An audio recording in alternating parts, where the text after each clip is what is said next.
नमस्कार दोस्तों, स्वागत है आप सभी का हमारे YouTube चैनल पूजा पाठ जोन में। आज हम सुनाने वाले हैं आपको दुर्गा सप्तशती से 5वां अध्याय।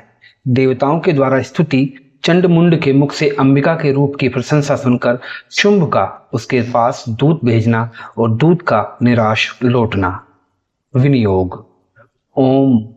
इस उत्तर चैत्र के रुद्र ऋषि हैं, महासरस्वती देवता हैं, अनुष्टुप्त छंद है, भीमा शक्ति है, ब्राह्मरी बीज है, सूर्य तत्व है और सामवेद स्वरूप है। महासरस्वती की प्रसन्नता के लिए उत्तर चरित्र के पाठ में इसका विनियोग किया जाता है।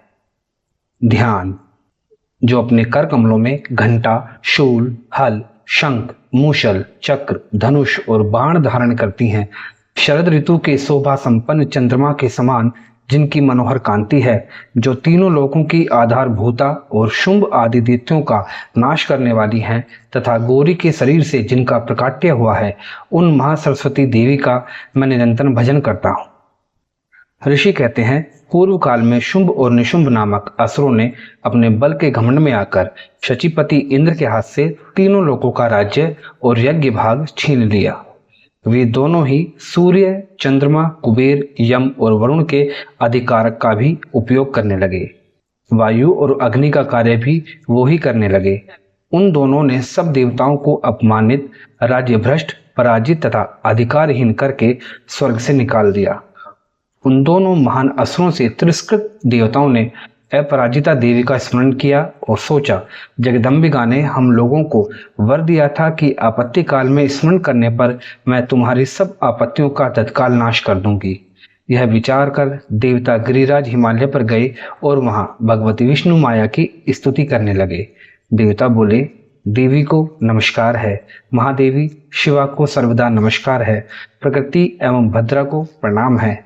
हम लोग नियम पूर्वक जगदम्बा को नमस्कार करते हैं, रुद्रा को नमस्कार है, नित्या, गौरी एवं दात्री को बारंबार नमस्कार है, ज्योत्सनामयी, चंद्र रूपिणी एवं सुख स्वरूपा देवी को सतत प्रणाम है। शरणागतों का कल्याण करने वाली वृद्धि एवं सिद्धि रूपा देवी को हम बारंबार नमस्कार करते हैं। नृत्यति, राजाओं की लक्ष्मी तथा स्वर्णी स्वरूपा आप जगदम्बा को बार बार नमस्कार है।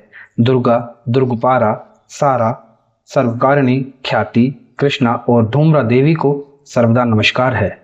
अत्यंत सौम्य तथा अत्यंत रौद्र रूपा देवी को हम नमस्कार करते हैं, उन्हें हमारा बारंबार प्रणाम है। जगत की आधारभूता कृति देवी को बारंबार नमस्कार है। जो देवी सब प्राणियों में विष्णु माया के नाम से कही जाती हैं, उनको नमस्कार है, उनको नमस्कार है, उनको बारंबार नमस्कार है। जो देवी सब प्राणियों में चेतना कहलाती हैं, उनको नमस्कार, उनको नमस्कार, उनको बारंबार नमस्कार है। जो देवी सब प्राणियों में बुद्धि रूप से स्थित हैं, उनको नमस्कार, उनको नमस्कार, उनको बारंबार नमस्कार है। जो देवी सब प्राणियों में विष्णु माया के नाम से कही जाती हैं, उनको नमस्कार, उनको नमस्कार, उनको बारंबार नमस्कार है। जो देवी सब प्राणियों में चेतना कहलाती हैं, उनको नमस्कार, उनको नमस्कार, उनको बारंबार नमस्कार है। जो देवी सब प्राणियों में बुद्धि रूप से स्थित हैं, उनको नमस्कार, उनको नमस्कार, उनको बारंबार नमस्कार है। जो देवी सब प्राणियों में निद्रा रूप से स्थित हैं, उनको नमस्कार, उनको नमस्कार, उनको बारंबार नमस्कार है। जो देवी सब प्राणियों में क्षुधा रूप से स्थित हैं, उनको नमस्कार, उनको नमस्कार, उनको बारंबार नमस्कार है। जो देवी सब प्राणियों में छाया रूप से स्थित है, उनको नमस्कार, उनको नमस्कार, उनको बारंबार नमस्कार है। जो देवी सब प्राणियों में शक्ति रूप से स्थित है, उनको नमस्कार, उनको नमस्कार, उनको बारंबार नमस्कार है। जो देवी सब प्राणियों में तृष्णा रूप से स्थित हैं, उनको नमस्कार, उनको नमस्कार, उनको बारंबार नमस्कार है। जो देवी सब प्राणियों में तृष्णा रूप से स्थित हैं, उनको नमस्कार, उनको नमस्कार, उनको बारंबार नमस्कार है। जो देवी सब प्राणियों में शांति रूप से स्थित हैं, उनको नमस्कार, उनको नमस्कार, उनको बारंबार नमस्कार है। जो देवी सब प्राणियों में जाति रूप से स्थित हैं, उनको नमस्कार, उनको नमस्कार, उनको बारंबार नमस्कार है। जो देवी सब प्राणियों में लज्जा रूप से स्थित हैं, उनको नमस्कार, उनको नमस्कार, उनको बारंबार नमस्कार है। जो देवी सब प्राणियों में शांति रूप से स्थित हैं, उनको नमस्कार, उनको नमस्कार, उनको बारंबार नमस्कार है। जो देवी सब प्राणियों में श्रद्धा रूप से स्थित हैं, उनको नमस्कार, उनको नमस्कार, उनको बारंबार नमस्कार है। जो देवी सब प्राणियों में कांति रूप से स्थित हैं, उनको नमस्कार, उनको नमस्कार, उनको बारंबार नमस्कार है। जो देवी सब प्राणियों में लक्ष्मी रूप से स्थित हैं, उनको नमस्कार, उनको नमस्कार, उनको बारंबार नमस्कार है। जो देवी सब प्राणियों में वृत्ति रूप से स्थित हैं, उनको नमस्कार, उनको नमस्कार, उनको बारंबार नमस्कार है। जो देवी सब प्राणियों में स्मृति रूप से स्थित हैं, उनको नमस्कार, उनको नमस्कार, उनको बारंबार नमस्कार है। जो देवी सब प्राणियों में दया रूप से स्थित हैं, उनको नमस्कार, उनको नमस्कार, उनको बारंबार नमस्कार है। जो देवी सब प्राणियों में तुष्टि रूप से स्थित हैं, उनको नमस्कार, उनको नमस्कार, उनको बारंबार नमस्कार है। जो देवी सब प्राणियों में माता रूप से स्थित हैं, उनको नमस्कार, उनको नमस्कार, उनको बारंबार नमस्कार है। जो देवी सब प्राणियों में भ्रांति रूप से स्थित हैं, उनको नमस्कार, उनको नमस्कार, उनको बारंबार नमस्कार है। जो देवी के इंद्रिय वर्ग की अधिष्ठात्री देवी एवं सब प्राणियों में सदा व्याप्त रहने वाली हैं, उन व्याप्ति देवी को बारंबार नमस्कार है। जो देवी चैतन्य रूप से इस संपूर्ण जगत को व्याप्त करके स्थित हैं, उनको नमस्कार, उनको नमस्कार, उनको बारंबार नमस्कार है। पूर्व काल में अपने अभिष्ट की प्राप्ति होने से देवताओं ने जिनकी स्तुति की तथा देवराज इंद्र ने बहुत दिनों तक जिनका सेवन किया, वह कल्याण की साधना भूता ईश्वर ही हमारा कल्याण और मंगल करें तथा सारी आपत्तियों का नाश कर डालें। उदंड दैत्यों से सताए हुए हम सभी देवता जिन परमेश्वरी को इस समय नमस्कार करते हैं तथा जो भक्ति से विनम्र पुरुषों द्वारा स्मरण की जाने पर तत्काल ही संपूर्ण विपत्तियों का नाश कर देती हैं, वे जगदम्बा हमारा संकट दूर करें। ऋषि कहते हैं, राजन, इस प्रकार जब देवता स्तुति कर रहे थे, उस समय पार्वती देवी गंगा जी के जल में स्नान करने के लिए वहां आई। उन सुंदर भुवों वाली भगवती ने देवताओं से पूछा, आप लोग यहाँ किसकी स्तुति करते हैं?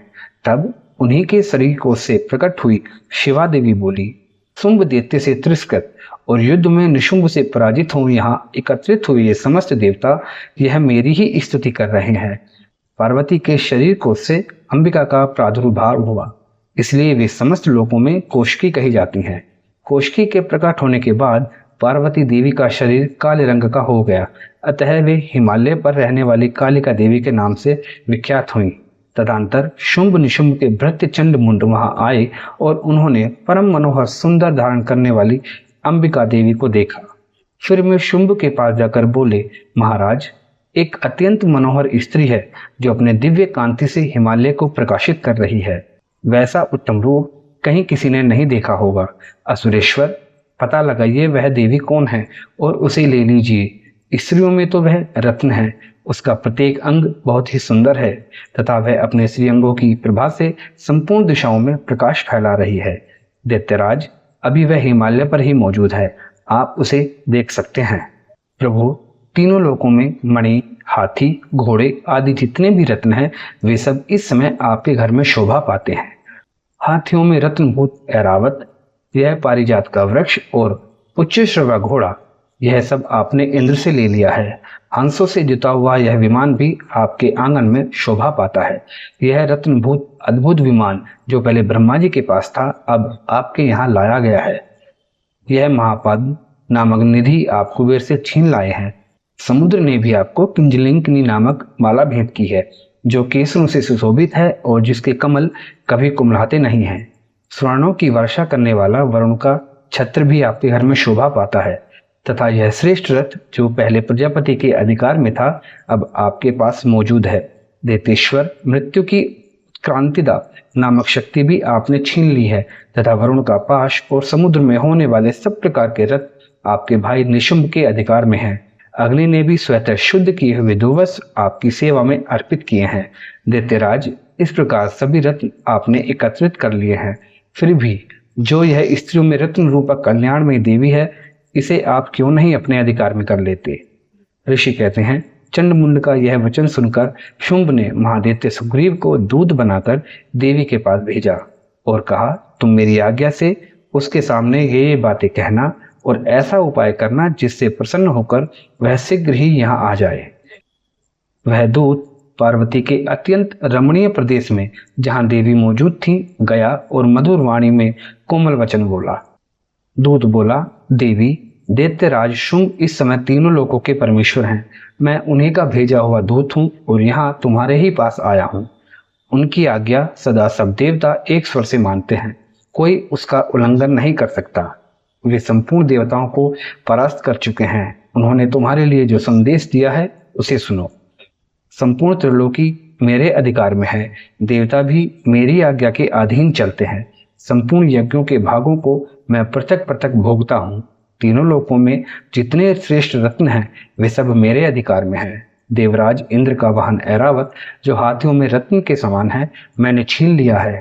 क्षीर सागर का मंथन करने से जो अश्वरत्न उच्च श्रव्य प्रकट हुआ था उसे देवताओं ने मेरे पैरों पर पड़कर समर्पित कर दिया है। सुंदरी उनके सिवा और भी जितने रत्नभूत पदार्थ देवताओं, गंधर्वों और नागों के पास थे वे सब मेरे ही पास आ गए हैं। देवी, हम लोग तुम्हें संसार की स्त्रियों में रत्न मानते हैं, अतः तुम हमारे पास आ जाओ, क्योंकि रत्नों का उपभोग करने वाले हम ही हैं। चंचल कटाक्षों वाली सुंदरी, तुम मेरी या मेरे भाई महापराक्रमी निशुंभ की सेवा में आ जाओ, क्योंकि तुम रत्न स्वरूपा हो। मेरा वर्ण करने से तुम्हें तुलना रहित महान ऐश्वर्य की प्राप्ति होगी। अपनी बुद्धि से यह विचार कर तुम मेरी पत्नी बन जाओ। ऋषि कहते हैं, दूत के यूं कहने पर कल्याणमयी भगवती दुर्गा देवी जो इस जगत को धारण करती हैं मन ही मन गंभीर भाव से मुस्कुराई और इस प्रकार बोली। देवी ने कहा, दूत, तुमने सत्य कहा है, इसमें तनिक भी मिथ्या नहीं है। शुंभ तीनों लोकों का स्वामी है और निशुंभ भी उसी के समान पराक्रमी है, किंतु इस विषय में मैंने जो प्रतिज्ञा कर ली है उसे मिथ्या कैसे करूं? मैंने अपनी अल्प बुद्धि के कारण पहले से जो प्रतिज्ञा कर रखी है उसे सुनो। जो मुझे संग्राम में जीत लेगा, जो मेरे अभिमान को चूर्ण कर देगा तथा संसार में जो मेरे समान बलवान होगा वही मेरा स्वामी होगा। इसलिए शुंभ अथवा महादित्य निशुंभ स्वयं ही यहाँ पधारें और मुझे जीतकर शीघ्र ही मेरा पाणी ग्रहण कर लें। इसमें विलंब की क्या आवश्यकता है? दूत बोला, देवी, तुम घमंड में भरी हो, मेरे सामने ऐसी बातें ना करो। तीनों लोकों में कौन ऐसा पुरुष है जो शुंभ निशुंभ के सामने खड़ा हो सके? देवी, अन्य देवताओं के सामने भी सारे देवता युद्ध में नहीं ठहर सकते, फिर तुम अकेली स्त्री होकर कैसे ठहर सकती हो? जिन शुंभ आदि देवताओं के सामने इंद्र आदि सब देवता भी युद्ध में खड़े नहीं हुए, उनके सामने तुम स्त्री होकर कैसे जाओगी? इसलिए तुम मेरे ही कहने से शुंभ निशुंभ के पास चली चलो। ऐसा करने से तुम्हारे गौरव की रक्षा होगी, अन्यथा जब वे केश पकड़कर घसीटेंगे तब तुम्हें अपनी प्रतिष्ठा खोकर जाना पड़ेगा। देवी ने कहा, तुम्हारा कहना ठीक है, शुंभ बलवान है और निशुंभ भी बड़े पराक्रमी हैं, किंतु क्या करूं? मैंने पहले बिना सोचे समझे प्रतिज्ञा कर ली है, अतः तुम जाओ। मैंने तुमसे जो कहा है वह सब दैत्यराज से आदर पूर्वक कहना, फिर जो वो उचित जान पड़े करे।